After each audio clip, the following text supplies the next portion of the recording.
timeout is sponsored by Augie's Locker Room. Augie's features the largest collection of Notre Dame football memorabilia and gifts, including rare and hard-to-find items. Hey, this is Augie, Augie's Locker Room. Website, augieslockerroom.com. Visit us here or the website. Tim O'Malley with Tim Priester for Irish Illustrated outside Sun Bowl Stadium for today's 90th annual Sun Bowl between Oregon State and Notre Dame. And Priester, just before we started filming here, he said, why is the line still dropping? Because we both think that Notre Dame is best prepared for this game, despite all opt-outs on both sides. It's down to 5.5. It did start at 10.5.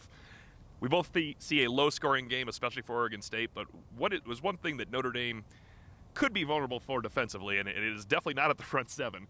But they have one key player missing in Thomas Harper, and he plays a crucial role. Yeah, I think that's my biggest concern. That's Notre Dame's biggest concern. Without Thomas Harper, I mean, you don't really have a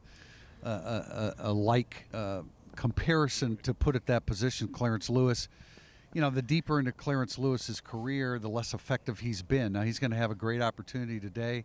What they'll do with Jaden Mickey, whether he's playing corner, maybe plays a little bit of nickel with Christian Gray sliding into the spot opposite Benjamin Morrison. But I think that's the biggest concern. If Oregon State can exploit that, then they can keep the game close. Everything else, I mean, you got to love Notre Dame up front on the defensive line. I still think that Notre Dame's offensive line will be able to protect Angeli enough to give him time to throw the football. And again, we talked about it yesterday, that Notre Dame's wide receiver core is as healthy as it's been since Duke, right? Yeah, I mean, I think the offensive line can play well. My concern for them will be the communication issues that could come with two new tackles, and Charles Jagasa played 5 snaps this year. He's going to be a great player. He played 5 snaps at guard against Stanford. Tosh Baker, we don't need to keep bringing up 2001 for Tosh Baker, but when he played tackle, he struggled greatly. I'm sure he is past that now. He wasn't ready as a true freshman back then. It's just a situation where you don't want to put a quarterback like Steve Angeli in a tough spot on third and obvious. Then I think it comes down to Gino Guidugli's play calling, because you have to protect Angeli a little bit, but there's a balancing act. You still have to be aggressive with him, because you can't keep him on your apps and get away in this game. Well, yeah, and you have to take advantage of the fact you have a healthy receiving core and get the football to Jeremiah Love on the edge and involve Jadarian Price as well. So, I mean, I think Guidugli is certainly capable of doing that. It'll be interesting to see if we notice any actual differences between his play calling and Jared Parker. I don't think that you can change the game plan in a couple weeks with a new quarterback. Not so much game plan, but just what you do well. I don't think you can change that a whole lot.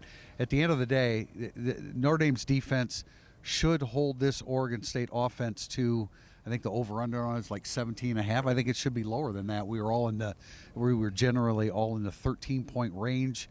A turnover here or there obviously can change that. But Notre Dame's defensive front should control this situation and give Notre Dame's offense a chance to just score a little bit to win this football game. And I still wonder how much Marcus Freeman, as the game evolves, I don't think this is the plan going in, but will start to lean on that defense and say, you know what, Coach Guidugli, let's not take a chance here on 3rd and 9 from our own 20. Let's get the ball out of here and restart, win the battle of possession, go score when we have plus field advantage, because I think Steve Angeli playing ahead of the chains can have a very good day. Behind the chains to be tough. And I do think with the 6 healthy receivers, I think you'll see 5 play more than the 6. KK Smith will be making his collegiate debut today. I don't think you're going to rely on him with Angeli as much. I think Cooper Flanagan and Eli Raridan are going to continue to play a key role, because those were actually the 2 best tight ends at the end of the season. Holden Stays did not play in the final game. Raridan and Flanagan have gotten more time. When you mentioned you can't change too much, I still think the 12 package will be out there more than 11 and 3 wides. Oh, I would agree with that. I mean, that's your staple until Mike Denbrock comes in and incorporates some different things. But we talked about this in yesterday's Irish Illustrated Insider.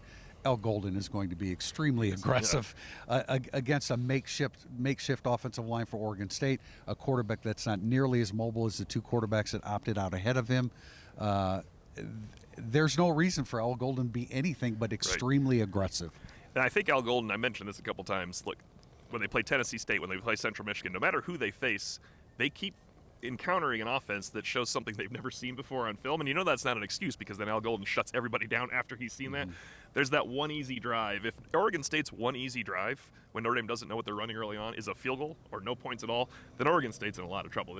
Oregon State needs to score early in this game. We talk about the second touchdown theory. The first touchdown theory would really help Oregon State in this too, the standard. Because I think as the game draws closer, then our issue at the nickel is, can Clarence Lewis hold up at nickel? if it's coverage situations, Clarence Lewis will do a great job in 3rd and 10 at nickel. He's a zone corner that could do a fine job there. Do they need Christian Gray to play nickel at all? As he's been repping there a little bit. Remember, Ramon Henderson was actually one of the backups at nickel. Can Christian Gray slide in there if Jaden Mickey's the start on the other side? It still seems like that's the one vulnerable spot for me. And how do you approach this balancing act by Marcus Freeman is the fascinating part of the game, because you want to get away, but you also have to be careful. It's hard to get away when you're being careful. Yeah, and I think you're correct that it may come to a point where it's okay, Gino, stick with the basics here, because Golden's defense is going to be turned loose. This is not the Oregon State offense we saw during the regular season. Right. Anthony Gould is out. Their top running back is out. They'll go with the big back Fenwick, of course, but I don't think a big back scares Notre Dame's defensive front whatsoever. Their tight end, Velling, who caught 29 passes, 8 for touchdowns, they don't have him. So I just think that really on both sides of the ball, the opt-outs and injuries as well are much greater for Oregon State than they are for Notre Dame. And if you haven't been keeping up at Irish Illustrated, Notre Dame has 9 defenders in this game with more than 1,000 career snaps. I can't imagine another team in all of college football has that in a bowl game this year. Jordan Botelho, if you include his scrimmage snaps, also over 1,000 scrimmage and special teams, also over 1,000 snaps. 10 guys out there with that much seasoning. That defense should rule the day. Offensively, you mentioned the receivers. I get the feeling, because Marcus Freeman mentioned his name when he was not asked about him, that Jordan Faison will have a few special plays, packages. I don't mean special trick plays, but they want to get the ball to Jordan Faison and see what he can do in space as well. And to have Jaden Thomas and Jaden Greathouse healthy going into this game. Well, Thomas helps the running game, as you always point out, as well. That's no doubt about it. But the ability to get those guys involved, and I want to mention somebody. I know we get a lot of heat sometimes about J.D. Bertrand. We've barely talked about him here in the last couple of weeks. His last game in Notre Dame uniform. You got to like the brains of the operation in the middle of that defense. And the guy we want to watch, because I think he can win one-on-one battles, especially against a depleted front. We know JJB is going to have a good day. He's going to come. He didn't opt out. We know he's ready to play. Jalen Snead's an interesting guy for me, because I think if you're looking for something for the future in this game, he's the one young guy that will play on defense, because there's a role for him. Maris Leofau's out. Thomas Harper's out, and he's always had a role as a pass rusher. This could be one where you see, hey, he does have a future as a pass rusher for the Irish on third down. Well, that's what he does best, and as we talk about Al Golden turning people loose, it's time to turn Jalen Snead loose today. That's it for us pregame. We'll be back with more instant analysis postgame, and you can also join us for Irish Illustrated Overtime with Tim Priester, myself, and John Bryce on our YouTube channel and Facebook page.